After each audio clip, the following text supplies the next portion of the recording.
What them haters talking about?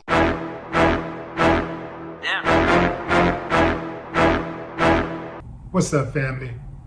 On Monday, Tory Lanez shared his first phone call with his fans from prison. "Hey, yo, umbrellas, man, what's good?" he began in the audio recording, which was shared to all his social media accounts. "I'm talking to you live from prison right now. I'm just happy to get out of this BS County jail. They was hating on a young fly N-word, you heard? Had me on 24-hour lockdown, half-size cell by myself, no windows, no mirrors. N-word ain't even seen himself in a whole year." He continued, "With all them disadvantages against me, my head has always been held high. Man, I want y'all to know I'm in great spirits. My drive and my ambition is growing stronger and stronger every day. And I'm so proud of how y'all been moving in my support, man. I know this feels like a scary time, but don't be afraid. This SHIT don't spark no fear in my heart at all. In fact, I'm more prepared than ever."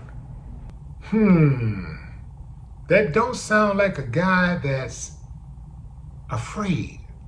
Or perhaps it is the guy that's afraid. Maybe he's using a little reverse psychology, putting on a front. He closed by telling people to be on alert for the new music and video.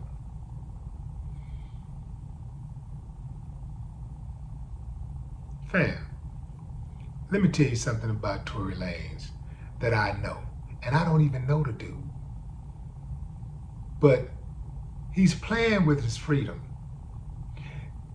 I get it, fam. A person got to live, and if a person feels like they're innocent, or a person wants you to believe that they're innocent, they should act innocent. They should behave innocently. They shouldn't be depressed. If you got to do 10 years, or, well, he said he ain't doing 10 years. He gonna prove his innocence. So, but if you got to do time, why whine? Why be all depressed? I get all of that. But let me explain something to you how these judges operate, how these prosecutors operate. When you get yourself caught up in that system, their job is to humble you. You can go in there acting tough all you want, even if you're innocent. That tough route ain't the way to go. Even if you're innocent, you should humble yourself to get through the situation.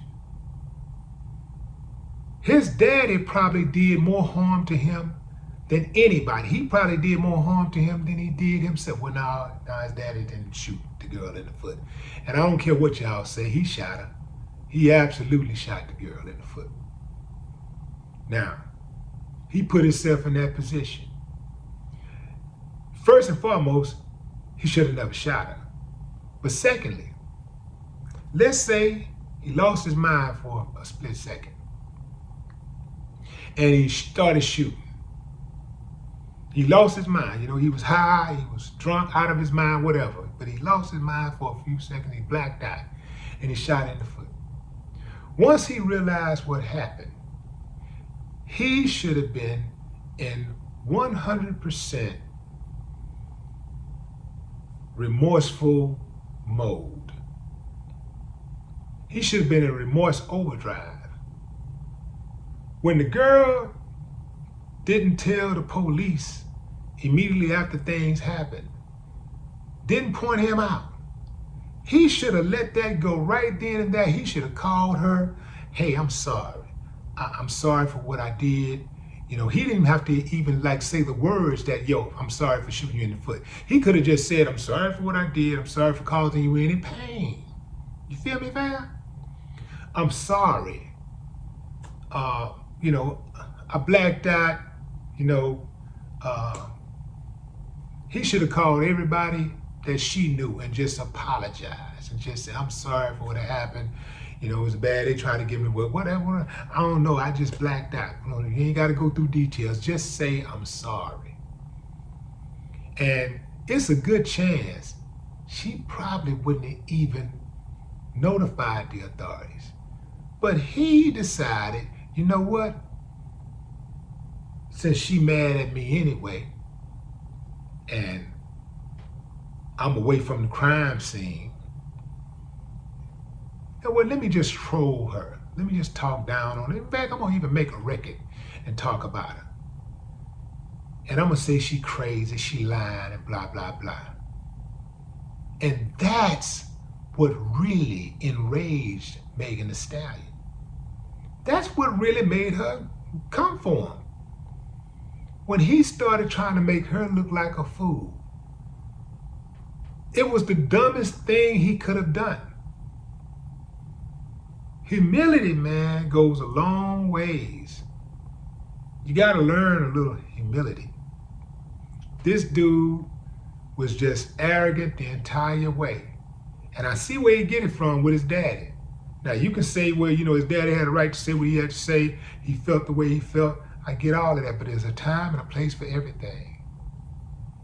Calling out the judicial system, the wicked, corrupt judicial system in America, right after your son is found guilty, is not the time on the court, on the steps of the courthouse. That ain't the time. Because guess what? You still got appeals to go through. You want to make sure that case is fully resolved before you start trying to charge up the judge, charge up the jury, charge up the prosecutor, charge up the judicial system. What he should have done is, if he wanted to give any kind of statement, he really should have let the lawyer speak. But if you wanted to give any kind of statement, first of all, you should have told everybody else, shut your asses up. Don't say nothing. My freedom is on the line. If his daddy wanted to speak, they should have called a meeting with the lawyer, and the lawyer should have directed them on what they could say and what they should not say. If he wanted to say something, if he just had to say something himself, he could have just said, hey, you know, I'm disappointed that the jury didn't see it my way or our way, but I am appealing, and I will be exonerated. You know, I will clear my name because I did not do this. Simple, and move on. But no, he continues to taunt the judicial system. Again, family, we all know the judicial system is rocky, is raggedy. We know it's corrupt. We know it's rotten to the core. We know that. But when they got you, they got you. And you got to learn how to finesse it. Move around. Just like when the police pull you over and you know that they're profiling you. You got to be like what I said in the song, The Secret, in that Ghetto Boys song. Excuse my French and pardon my vernacular, but these are the words. For context, I said, I'm yes sir and no sir, but when he pull off, he this. A motherfucking dick-sucking redneck son of a bitch. It's a time and place for everything. Saying those words in the presence of the police officer who has the authority to pull you over, lock you up, make your life miserable, that ain't the time. But what say you, fam? Drop a comment. I'd love to hear your thoughts. No more talk. What the haters talking about?